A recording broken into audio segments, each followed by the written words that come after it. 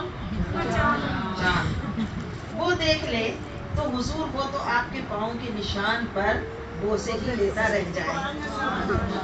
تو کہتے ہیں حضور میرا کیا حال ہو؟ ہاں میرا حال تو یہ ہو، پائے شہ پر گرے یا رب تپیش محشر میں۔ جب تپیش محشر ہو نا تو میرے آقا کے جو قدم مبارک ہو، پائے شہ پر گرے یا رب تپیش محر سے جب دل بیتاب اڑے حشر میں پارا ہو کر۔ پارا یہاں پہ اس کو بھی کہتے ہیں جو اس میں ہوتا ہے نا، جس سے بخار چیک کرتے ہیں، تو وہ پارا ٹھہرتا قرار، آپ اس کو کہیں بھی رکھیں تو وہ ادھر ادھر بے قرار ہوتا ہے۔ تو فرما رہے ہیں کہ میرا دل بے قرار ہو کر میرے محبوب کے قدموں پہ قربان ہو جائے۔ اور ٹکڑے کے معنی میں بھی لے سکتے ہیں کہ میرا دل ٹکڑے ٹکڑے ہو کر حضور کے قدموں پہ قربان ہو جائے۔ پائے شاہ پہ گرے یا رب تپیش محر سے جب دل بیتاب اڑے حشر میں پارا۔ اللہ اعلی حضرت کا صدقہ ہماری بھی اس تمنا کو پورا کر۔ تو کہتے ہیں اس بہانے جب میرا دل پارا ہو کر، یعنی ٹکڑے ٹکڑے ہو کر، یا اس طرح پارا بے قرار ہو کر حضور کے قدموں پر قربان ہو، تو اس وقت میرے کو حضور کے قدموں کے بوسے نصیب ہو جائیں۔ آپ علیہ الصلاۃ والتسلیم کی حضرت انس رضی اللہ تعالیٰ عنہ اس طرح بیان فرماتے ہیں کہ آپ علیہ الصلاۃ والسلام درمیانہ قد تھے، زیادہ طویل نہ تھے، نہایت خوبصورت معتدل بدن والے تھے۔ بدن مبارکہ بڑا خوبصورت اور معتدل تھا، کیونکہ حضور کم خوراک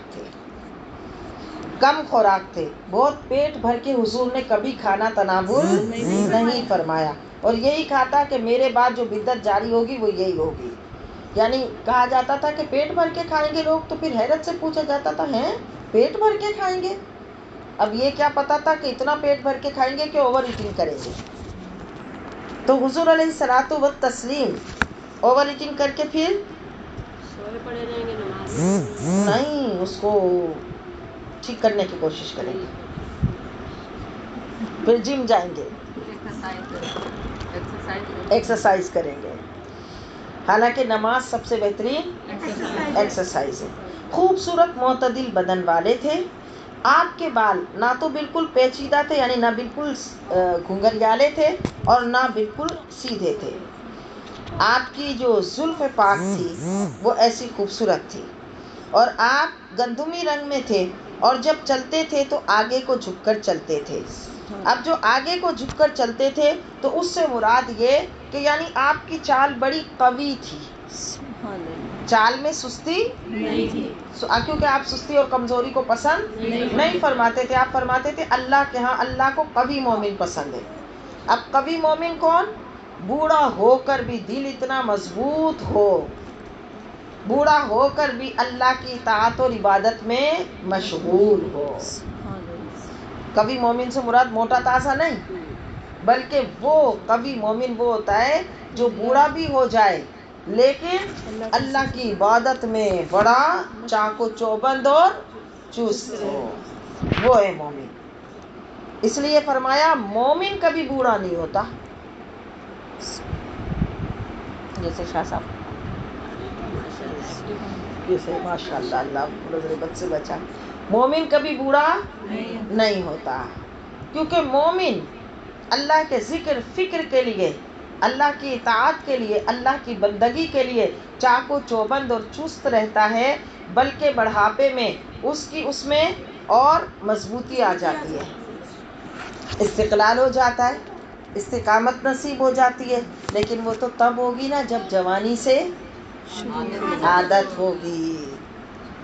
اس لیے کہا جس کی جوانی اچھی اس کا بڑھاپا اچھا، اور اس لیے فضیلت بتائی کہ جس نے جوانی میں توبہ کر لی اور اللہ کی عبادت میں مشغول ہوا اور اللہ کو راضی کرنے کی طرف لگا، تو قیامت کے دن جب کوئی سایہ نہ ہوگا ایسے جوان کو عرش الہی کا سایہ نصیب ہوگا۔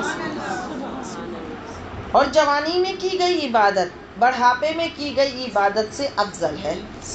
یعنی بڑھاپے میں جو 100 رکعت پڑھے گا، جوانی میں اگر 2 رکعت پڑھے گا، یہ زیادہ افضل ہوگی. اس کا مطلب ہے کہ نیک کب سے بننا ہے؟ اس کے لیے بوڑھے ہونے کا انتظار نہیں کرنا. اس کے لیے اپنی جوانی کو خوبصورت بنانا ہے تاکہ آگے والے لمحات خوبصورت ہوں اور حسین ہوں. اب اس کے لیے بھی غفلت سے بیدار ہونا ہے کہ اللہ تعالیٰ ہم سب کی غفلتوں کو ختم فرمائے. اللہ ہم مسلمان ہیں، مسلمان گھرانوں میں پیدا ہوئے ہیں. ہماری زندگی کا مقصد ہے، ہماری زندگی کا مقصد صرف کچن میں جا کے کھانا بنانا، اپنی زندگی کو بس ہائے بچے، ہائے شوہر، ہائے سسرال والے، ہائے فلاں، یہ کہنا زندگی کا مقصد نہیں ہے. یہ تو وہ روٹین ہے، یہ ذمہ داریاں ہیں جو اللہ نے ہمارے ساتھ لگائی ہوئی ہیں. وہ اللہ تعالیٰ ہمت دے تو وہ تو کرنی ہے ساتھ کے ساتھ. یہ میں نہیں کہہ رہی کہ ان ذمہ داریوں سے دور بھاگنا ہے، وہ ذمہ داریاں ساتھ ہی ساتھ چلیں گی، لیکن ان ذمہ داریوں کے خاطر، ان ذمہ داریوں کا بہانہ کر کے ہم ان کے خاطر بھی نہیں کرتے. ہم بڑے وہ ہیں، کیونکہ جب ہمارے اپنے معاملات ہوتے ہیں پھر نہ بچے، نہ شوہر، نہ سسرال، نہ کچھ، سب کرتے ہیں. تو یہ صرف ہمارے بہانے ہوتے ہیں جو ہمیں کہیں کہ کہیں ہمارا نفس گھما کر لے جاتا ہے. تو حقیقت میں بات یہ ہے، کیونکہ جب انسان کچھ کرنا چاہتا ہے تو سب کرتا ہے. جا کے کیا ڈاکٹرز کے پاس اتنی بڑی بڑی لمبی لائن میں نہیں لگتے؟ کیا اگر شاپنگ کے لیے نکلیں، آدھے گھنٹے کا کہہ کے نکلیں تو 2 گھنٹے نہیں لگاتے؟ کیا جب اپنا کسی کام کا دل چاہ، اپنی اماں سے ملنے کا دل چاہ تو بچوں کی سیٹنگ کر کے نہیں نکلتے؟ تو اس کا مطلب ہے جب اپنے کاموں کے لیے نکل جاتے ہیں اور دین کے کام کی باری آئے تو ہم کہتے ہیں ہائے کیسے بچوں میں نکلوں، ہائے فلاں میں کیسے نکلوں. حالانکہ یہ ایسی غفلت کی بات ہے کہ نادان، نکلنا تو تجھے اپنی آخرت کے لیے تھا، کیونکہ تیری آخرت تو نے خود بنانی ہے. تیری آخرت تمہارے لیے کوئی نہیں بنائے گا. تمہاری آخرت تمہیں کوئی پلیٹ میں رکھ کر پیش نہیں کرے گا کہ لو اب جاؤ آخرت کے کام کرو. نہیں، اپنی آخرت کے معاملات، اپنے آگے کے معاملات، اپنے اس بزنس کو تم نے خود سیٹ کرنا تھا اور اپنی اس دنیاوی زندگی کی روٹین کو ایسا بنانا تھا کہ تمہارے آخرت کے معاملات ڈسٹرب نہ ہو. یہاں تو کم رہنا ہے اور وہاں ہمیشہ رہنا ہے، سدا رہنا ہے. تیاری تو وہاں کی کرنی تھی. تو اللہ کے محبوب علیہ الصلوۃ والتسلیم،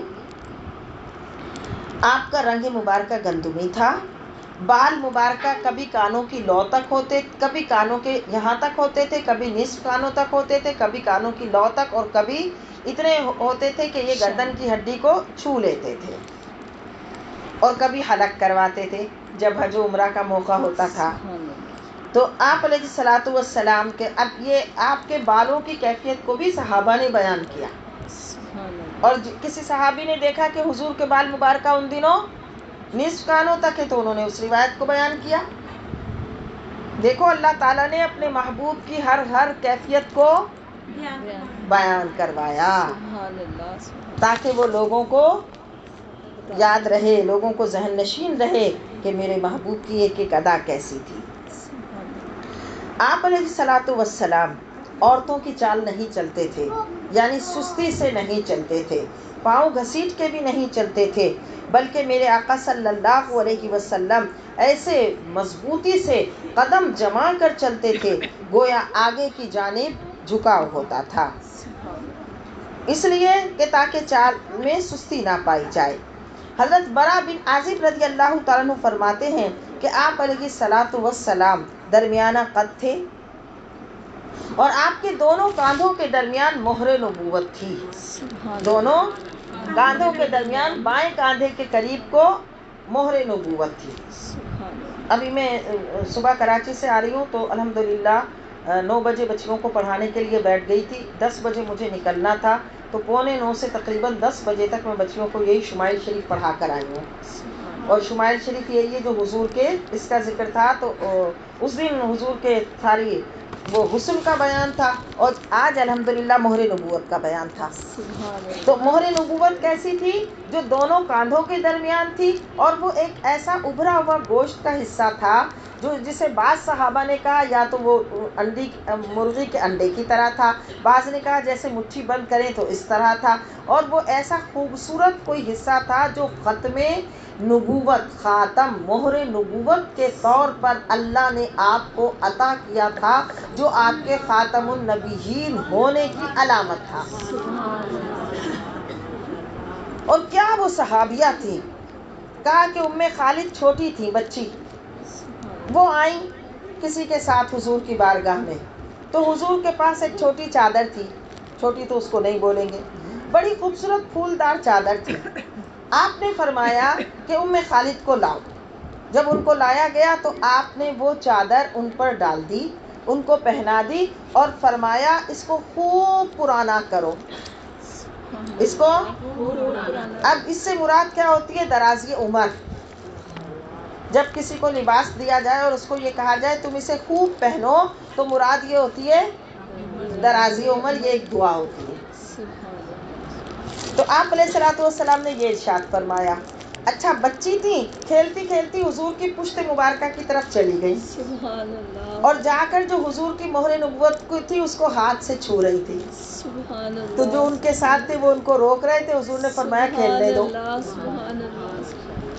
اسی طرح ایک صحابی کہتے ہیں کہ وہ جب چھوٹے تھے، سعید بن زید کہتے ہیں میری خالہ، میں بیمار ہوا، میری خالہ مجھے لے کر حضور کی بارگاہ میں دم کروانے گئی، تو پتہ چلا اپنے بیماروں کو بزرگوں سے دم کروانا سنت ہے، دم کروانا چاہیے۔ تو کہا کہ میری خالہ مجھے حضور کی بارگاہ میں لے کے گئی اور میں بچہ تھا، حضور علیہ الصلوۃ والسلام نے مجھے دم کیا اور شفقت سے میرے سر پر ہاتھ پھیرا، اور اب اس سے ہاتھ پھیرنے سے یہ برکت لینی مراد ہو گئی کہ بزرگوں سے برکت لینی چاہیے۔ پھر کیا فرمایا؟ فرماتے ہیں کہ میں کھیلتا ہوا حضور کی پشت پر چلا گیا، اور حضور کی جو مہر نبوت، وہ چونکہ ابھرا ہوا تھا نا گوشت کا حصہ، اور اس پہ نور جھلکتا تھا، بعض نے کہا اس کے اطراف میں بال بھی تھے، وہ کیا خوبصورت بالوں کا حالہ ہوگا، وہ کیا خوبصورت جسم کا حصہ ہوگا۔ تو فرمایا کہ میں اس کو جا کر چھو رہا تھا اور اس سے برکت حاصل کر رہا تھا، اور میرے ہاتھ جسم اقدس کے اس حصے کو لگ رہے تھے، تو میری خالہ مجھے ہٹا رہی تھی، حضور نے فرمایا کھیلنے دو۔ اللہ اکبر! کیا شفقت، کیا محبت، اور کیا ان کی شان کہ جو حضور کی بارگاہ میں جایا کرتے تھے، اور جن کے بڑے، یعنی وہ خالہ کی شفقت دیکھیں کہ بھانجا بیمار ہوا تو خالہ کہاں لے کے گئی؟ حضور کی بارگاہ میں۔ اللہ اللہ، سبحان اللہ، سبحان اللہ۔ ان نظروں کے بھی قربان جنہوں نے حضور کو تکا، جنہوں نے حضور کا دیدار کیا، اور اتنے قریب سے دیدار کیا، ایسے کہ حضور کے جسم اقدس کو اپنا ہاتھ بھی لگایا۔ تو آپ علیہ الصلوۃ والسلام سے صحابہ کرام اپنے بچوں کو دم کروانے لے کے جاتے تھے۔ اسی طرح حضرت اسماء رضی اللہ تعالیٰ عنہ کے جب بیٹے پیدا ہوئے، حضرت زبیر، اور وہ مدینے میں پہلے بچے تھے جب پیدا ہوئے، جب مہاجرین ہجرت کر کے آئے تو اتفاق سے تھوڑا عرصہ کسی مہاجر کے بچہ نہیں ہوا، تو یہودی کہنے لگے ہم نے تو جادو کروا دیا، اب ان کے بچے نہیں ہوں گے، تو حضرت اسماء رضی اللہ تعالیٰ عنہ کو اللہ نے بیٹا دیا، حضرت عبداللہ بن زبیر، تو وہ مہاجر سب بہت خوش ہوئے، اور حضور بھی بہت خوش ہوئے کہ ان کی بات جھوٹی ہو گئی۔ اب وہ جو بچے تھے وہ حضور کی بارگاہ میں لائے گئے، تو چونکہ حضور کو بڑی خوشی تھی، صحابہ بھی بڑے خوش تھے، وہ بچہ حضور کی گود میں رکھا گیا، حضور نے اپنے منہ میں کھجور چبا کر وہ جو کھجور کا نرم حصہ تھا وہ اس بچے کو چٹایا۔ اس سے یہ بات ثابت ہوئی کہ بچوں کے پیٹ میں جو پہلی خوراک جائے وہ بزرگوں کی برکت لیے ہوئے جائے۔ اللہ اکبر، سبحان اللہ، سبحان اللہ۔ حضور مفتی احمد یار خان نعیمی رحمۃ اللہ علیہ جب یہ والی حدیث بیان کرتے ہیں تو پھر اس کی تشریح میں لکھتے ہیں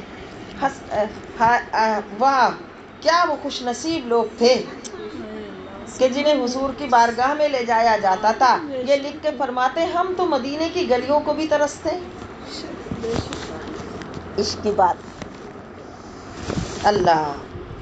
تو آپ علیہ الصلوۃ والتسلیم کے دونوں کاندھوں کے درمیان مہرے نبوت تھی. اللہ ہمیں بھی اس کا دیدار عطا کرے. تو یہ جو صحابی ہیں یہ فرماتے ہیں حضرت برا بن عازب کہتے ہیں کہ میں نے دیکھا کہ حضور علیہ الصلوۃ والسلام پر سرخ حلہ اور اس حلے میں سرخ دھاری دار دھاریاں. تو کہا کہ میں نے جب آپ علیہ الصلوۃ والسلام کو دیکھا ما رأیت شیئا قط احسن منہ, میں نے حضور سے بڑھ کر کوئی حسین نہیں دیکھا. سبحان اللہ, سبحان اللہ. حضور جو وہ خوبصورت چادریں پہنے ہوئے تھے میں نے حضور سے بڑھ کر کوئی خوبصورت نہیں دیکھا. تو میرے آقا علیہ الصلوۃ والسلام کا قد مبارکہ کیا تھا؟ سارے لوگوں میں نمایاں تھا. رنگت مبارکہ کیسی تھی؟ جو اپنے اندر ایسی سفیدی تھی جو اپنے اندر سرخی لی ہوئی تھی. اور سرخ اور رنگ مبارکہ چمکدار اور نورانی تھا. اور چال مبارکہ کیسی تھی کہ جیسے مضبوط چال تھی کہ جیسے آگے کی جانب چل رہے ہیں. اور بال مبارکہ کیسے تھے؟ بالکل سیاہ تھے اور ان کی مختلف حالتیں تھیں. کبھی وہ کانوں کی نصف تک ہوتے تھے, کبھی اوپر, کبھی کانوں کی لو تک اور کبھی شانوں کو چھوتے تھے. سبحان اللہ. اور بال مبارکہ میں آپ علیہ الصلوۃ والتسلیم سیدھی مانگ نکالا کرتے تھے. سبحان اللہ. تو میرے آقا صلی اللہ علیہ وسلم جب یہ چادریں پہنتے تو پھر ایسے حسین لگتے. حضرت علی سے فرمایا کسی نے کہ آپ حضور کی صفات بیان کریں. تو آپ کہتے ہیں کہ حضور علیہ الصلوۃ والسلام نہ زیادہ لمبے تھے نہ کوتاہ کند, ہتھیلیاں اور پاؤں دونوں پرگوشت تھے. سبحان اللہ. اور یہ صفات مردوں کے لیے محبوب ہیں کیونکہ ان کے مردوں کے لیے قدموں پہ اور ہتھیلیوں پہ گوشت ہونا کا قوت اور شجاعت کی علامت ہے. اور عورتوں کے لیے اچھے نہیں. عورتوں کے ہاتھ کیسے ہونے چاہیے؟ نرم اور نازک. کہا حضور اقدس صلی اللہ علیہ وسلم کا سر اقدس بڑا تھا اور جوڑوں کی ہڈیاں بڑی مضبوط تھیں. سینے سے لے کر ناف تک بالوں کی ایک لمبی لائن تھی. جب آپ علیہ الصلوۃ والسلام چلتے تو گویا ایسا لگتا اونچی جگہ سے نیچے اتر رہے ہیں. حضرت علی فرماتے ہیں میں نے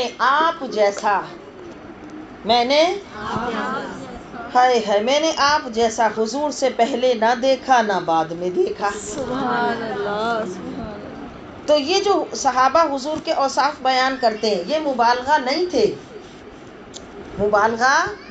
یعنی کچھ زیادتی نہیں تھی. کمی تو ہو سکتی ہے کیونکہ حضور کے اوصاف کو کوئی بیان نہیں کر سکتا. حضرت عائشہ صدیقہ رضی اللہ تعالی عنہا کہتی ہیں کہ مصر کی عورتوں نے تو حسن یوسف کو دیکھا تھا تو اپنی انگلیاں کاٹی. اگر میرے آقا صلی اللہ علیہ وسلم کا چہرہ اقدس دیکھ لیتی تو اپنے دلوں کو کاٹ لیتی. جس کو اعلیٰ حضرت نے یہ فرمایا کہ کٹی مصر میں حسن یوسف پہ کٹی مصر میں انگشتے زنا کہتے ہیں عورتوں کو. انگشت مانا انگلیاں کٹی حسن یوسف پہ مصر میں, سر کٹاتے ہیں تیرے نام پہ مردان عرب. سبحان اللہ. اے میرے آقا صلی اللہ علیہ وسلم آپ کے نام پر تو مردان عرب اپنے سر کٹاتے ہیں.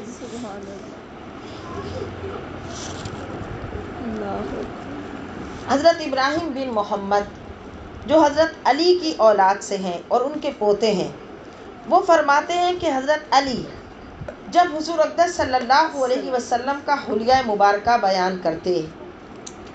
آج کون سی وہ ہے دن کیا ہے؟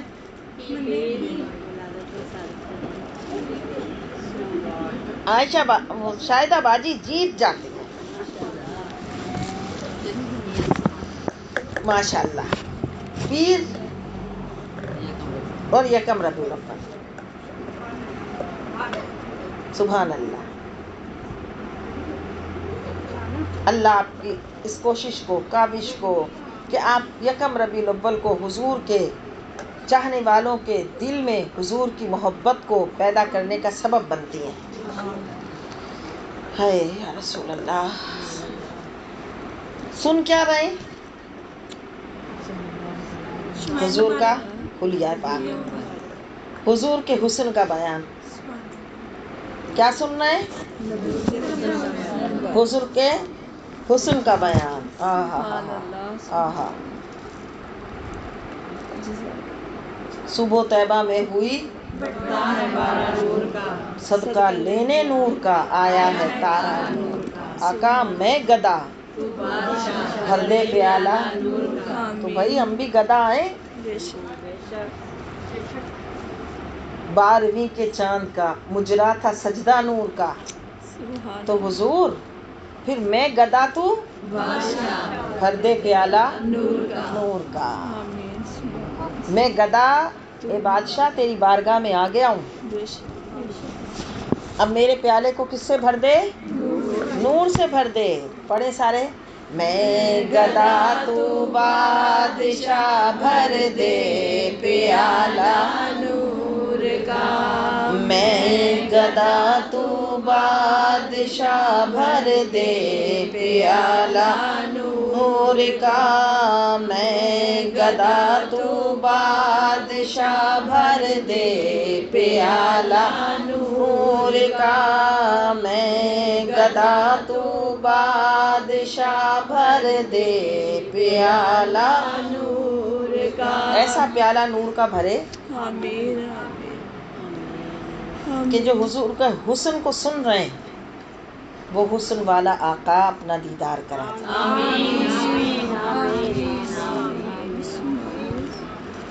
تیری جب کے دید ہوگی تبھی. یہ عید میلاد النبی ہے نا حضور.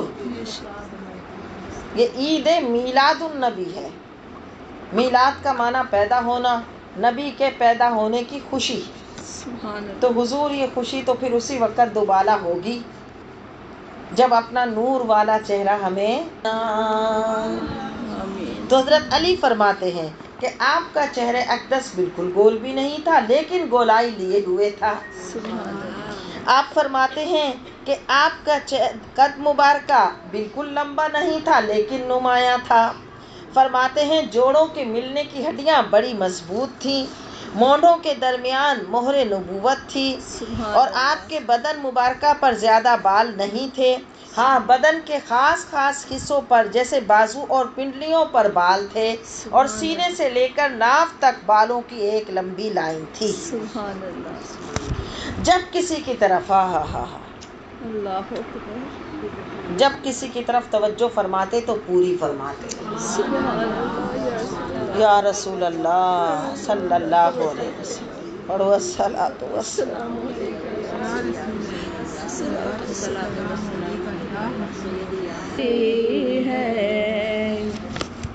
تو میرے آقا علیہ الصلاۃ والسلام جب کسی کی طرف توجہ فرماتے تو مکمل توجہ فرماتے. اور یہ اس لیے ہوتا تھا کہ تاکہ متکبرانہ اور لاپرواہی والا انداز ظاہر نہ ہو، کیونکہ حضور اس کو پسند نہیں فرماتے تھے. دونوں شانوں کے درمیان مہر نبوت تھی. کیوں کہ آپ پر نبوت ختم تھی. آپ سب سے زیادہ سخی دل والے تھے. کون اس حدیث کے راوی؟ حضرت علی. آپ سب سے زیادہ سخی دل والے تھے. بولو آپ سب سے زیادہ سخی دل والے تھے. واہ کیا جود و کرم ہے، نہیں سنتا ہی نہیں مانگنے والا تیرا. دل کرو ٹھنڈا میرا وہ کفے پا چاند سا، سینے پہ بس کرم ہو جائے. ہماری بھی یہ تمنا بن جائے کہ آج ربیع الاول کی پہلی تاریخ ہے، انشاءاللہ سب خود بھی اور اپنے بچوں سے بھی روزانہ 1200 مرتبہ درود پڑھوائیں گے. اپنے گھروں میں محفل درود سجائیں گے. انشاءاللہ اپنے بچوں سے بھی 1200 مرتبہ درود پڑھوائیں گے، کاپی پہ لکھوائیں، ہر بچہ اپنے نام کے ساتھ کاپی پہ لکھے کہ اس نے 1200 مرتبہ درود پڑھا۔ اللہ کرے ہمارے بچے عاشق رسول بنے۔ بھائی ہم نے ان کو دولت دی، انہیں دنیا کا مال دیا، انہیں جائیداد دی، انہیں بزنس دیا، تو وہ ان کا ہے اور ان کی دنیا کا ہے۔ ہمیں جو ملے گا وہ ہوگا جو ہمیں دین دے گے، ہمیں تو وہ ملے گا، کیونکہ وہ سارا کچھ دنیا کا دے کر ہمیں فائدہ نہیں ہے۔ وہ تو اگر ہم نہیں دیتے رب انہیں دیتا، وہ اللہ نے ہمارے لیے نہیں چھوڑا تھا، وہ جو ان کا مقدر ہے انہیں ملے گا۔ ہاں لیکن جو انہیں بھی کامیاب کرے گا اور جو ہمیں بھی کچھ دلائے گا وہ ہوگا جو ہم انہیں دین دیں گے۔ اور اس وقت ایک ایسا پرفتن وقت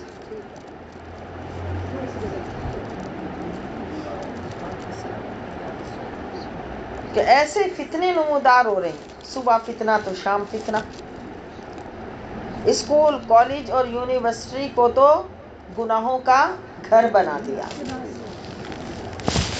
نسلوں کے فتنے کی آمجگاہ بنا دیا۔ استغفر اللہ ربی من کل ذنب واتوب الیہ۔ باقاعدہ LGBT کو اب اسکول کالجز میں فروغ دیا جا رہا ہے، پروموٹ کیا جا رہا ہے۔ کل پرسوں بھی مجھے ایک خاتون نے بتایا کہ ہمارے بچوں کے نصاب میں ایسی کتاب شامل ہے جس میں ایکٹرز اور ویسے جو دنیاوی شخصیات ہوتی ہیں ان کے جو شرمناک زندگی کے پہلو ہوتے ہیں جو ہم عام بھی اپنے بچوں کے درمیان ڈسکس نہیں کرتے، وہ کتاب وہ اسباق شامل کرتی ہے۔ اس لیے ہمیں بیدار ہونے کی ضرورت ہے۔ ہم صرف بچے کو اسکول بھیج کے مطمئن نہیں ہو سکتے، ہمیں اگر اپنے بچوں کو دین پر رکھنا ہے تو اپنے گھر میں دینی ماحول قائم کرنا ہوگا، اور اس کے لیے پھر اس خاتون نے خود دیندار بننا ضروری ہوگا، کیونکہ ایسے نہیں ہو سکتی کہ خود بے پردہ گھومے اور بچیاں پردہ کریں، یہ نہیں ہو سکتا۔ خود بھی پردہ کرے اور بچیوں کو بھی پردہ کروائے، خود بھی دیندار بنے اور بچوں کے اندر بھی دین اتارنے کی کوشش کرے۔ بہت ضروری ہے، بہت ضروری ہے۔ اس وقت فتنے وہ ہیں جو آسمان سے ایسے گر رہے ہیں بارش کے قطروں کی طرح۔ اللہ کے نبی صلی اللہ علیہ وسلم نے فرمایا جب تم ان فتنوں کو دیکھو تو اس میں بھاگنے والا چلنے والا بھاگنے والے سے بہتر ہے، یعنی ان میں مل کے بھاگنا مت، اور کھڑا ہونے والا چلنے والے سے بہتر ہے، اور بیٹھنے والا کھڑے ہونے والے سے بہتر ہے، اور سائڈ پہ رہنے والا اس سے بھی بہتر ہے۔ اور کہا جو ان فتنوں میں جھانکے گا وہ بھی اس میں مبتلا ہو جائے گا۔ یہ نہیں ہے فتنہ کہ اس کو جھانک کے دیکھتے ہیں تو ادھر جہلمی بول رہا ہے، ادھر غامدی بول رہا ہے، ادھر کوئی اور اسکالر بول رہا ہے، وہ اسلام کے ایسے ایسے نقشے پیش کر رہا ہے کہ جس میں اسلام کی صحیح روح پیش نہیں کی جا رہی۔ ابھی دیکھیے گا ربیع الاول کے مہینے میں جو اس کے اوپر طوفان آئے گا، یہ بدعت، یہ فلاں، یہ وہ، کہاں کہاں سے عقلی دلیلیں۔ اب تو ایک اور فتنہ آ گیا، ایتھسٹ، بالکل لا مذہب ہو جاؤ، لا دین ہو جاؤ۔ اب مجھے اس کے باقاعدہ سوالات آنے لگ گئے، اسکول کالج میں پڑھنے والی لڑکیاں وہ سوالات پوچھنے لگ گئیں، ہر چیز لاجک۔ یؤمنون بالغیب، ایمان والا تو ہے ہی جو عقل سے نہیں پرکھتا، نہیں، یؤمنون بالغیب، وہ غیب پر ایمان لاتا ہے، اسے تو پتا ہے میرا رب ہے، میں نے رب کو دیکھا نہیں ہے، رب پر ایمان لانا ہے۔ میں نے جنت دیکھی نہیں ہے، جنت کو ماننا ہے۔ میں نے ملائکہ دیکھے نہیں ہے لیکن ملائکہ پر ایمان لانا ہے۔ اب یہ لاجک والی ایک نیا طوفان آ گیا، تو پلیز میری پیاری بہنوں خود بھی بچیں، اپنی اولادوں کو بھی بچائیں، اور اللہ کے واسطے اپنے اندر بیداری پیدا کریں۔ صرف محفل میلاد میں آ کر بیٹھ کر چلے جانا کچھ نہیں ہے، بات یہ ہے کہ جتنے لوگ آئے ہیں انشاءاللہ وہ اپنے گھروں میں دینی ماحول قائم کریں، پردے کے پابند بنیں، سچ بولیں، اللہ کی راہ پر چلیں، تو یہ میلاد واقعی میلاد ہے۔ بس تو میرے آقا صلی اللہ علیہ وسلم کی ایسی خوبصورت چال مبارکہ تھی، سخی دل والے تھے اور سب سے زیادہ سچی زبان والے تھے، سب سے زیادہ نرم طبیعت والے تھے، سب سے زیادہ شریف گھرانے والے تھے۔ جو شخص آپ کو دیکھتا تو مرغوب ہو جاتا اور جب قریب آتا تو آپ کے ساتھ گھل مل جاتا۔ ہائے ہائے، جمال و جہاں کی خوبصورتی آپ لیے ہوئے تھے. آپ علیہ الصلوۃ والسلام کو اللہ تعالیٰ نے روب عطا فرمایا تھا. بس جو آپ کا حلیہ بیان کرے تو حلیہ بیان کرنے والا صرف یہ کہہ سکتا ہے کہ میں نے حضور. بیٹا بیٹھو، ایک 5 منٹ بیٹھو بیٹا پلیز، ایسے نہیں کرتے، پوری محفل ڈسٹرب ہوتی ہے. بیٹھ جائیں، بس بیٹھ جائیں بیٹا، 1 منٹ بیٹھیں.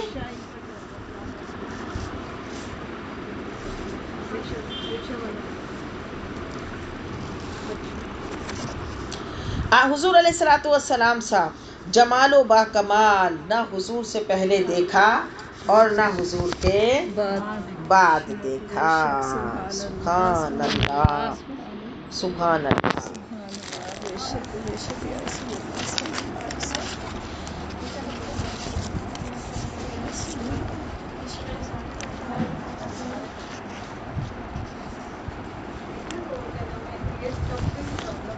بس ہوا کر رہے ہیں. ہائے ہائے.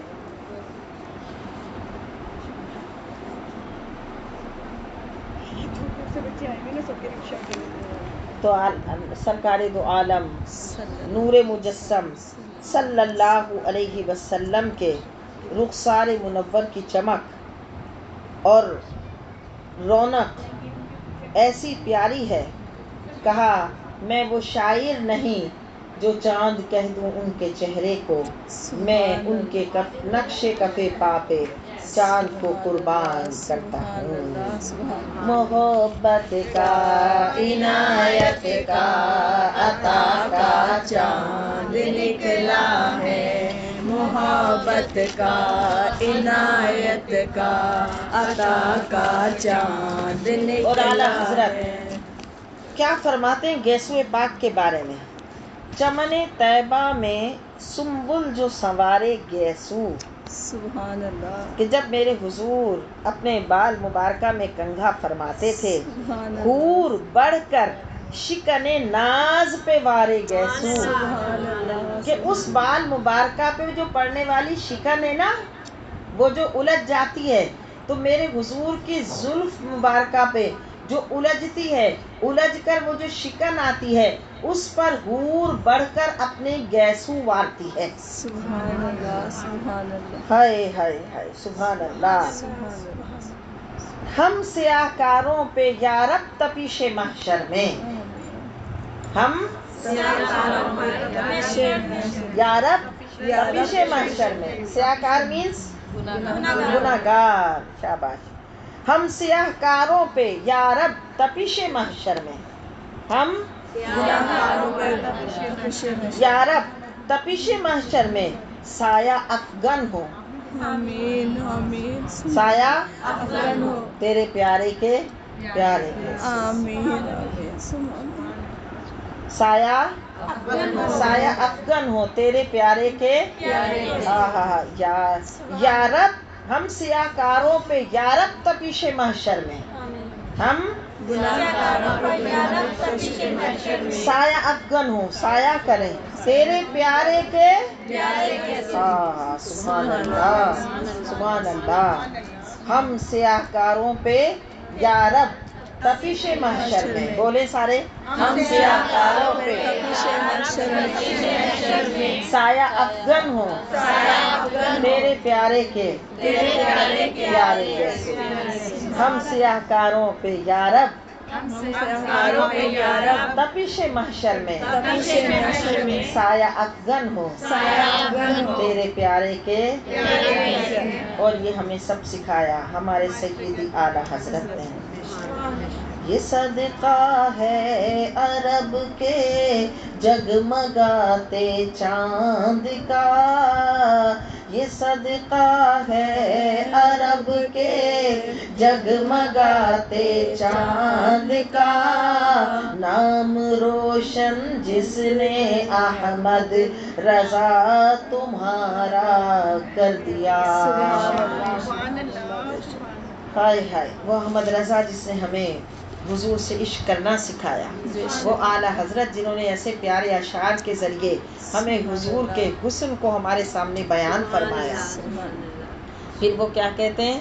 جمال اللهم صل على سيدنا محمد وعلى آله وصحبه اجمعین یا رب العالمین یا کرم الاکرمین یا ارحم الراحمین یا رب العزت. جو دو قرآن پاک پڑھے گئے، جو درود پاک پڑھا گیا، اور جو کچھ شاہدہ باجی ماشاءاللہ ماہ نور آنے سے پہلے پڑھتی ہیں، پڑھاتی ہیں، پڑھواتی ہیں، اللہ اس سب کو اپنی بارگاہ میں قبول فرما.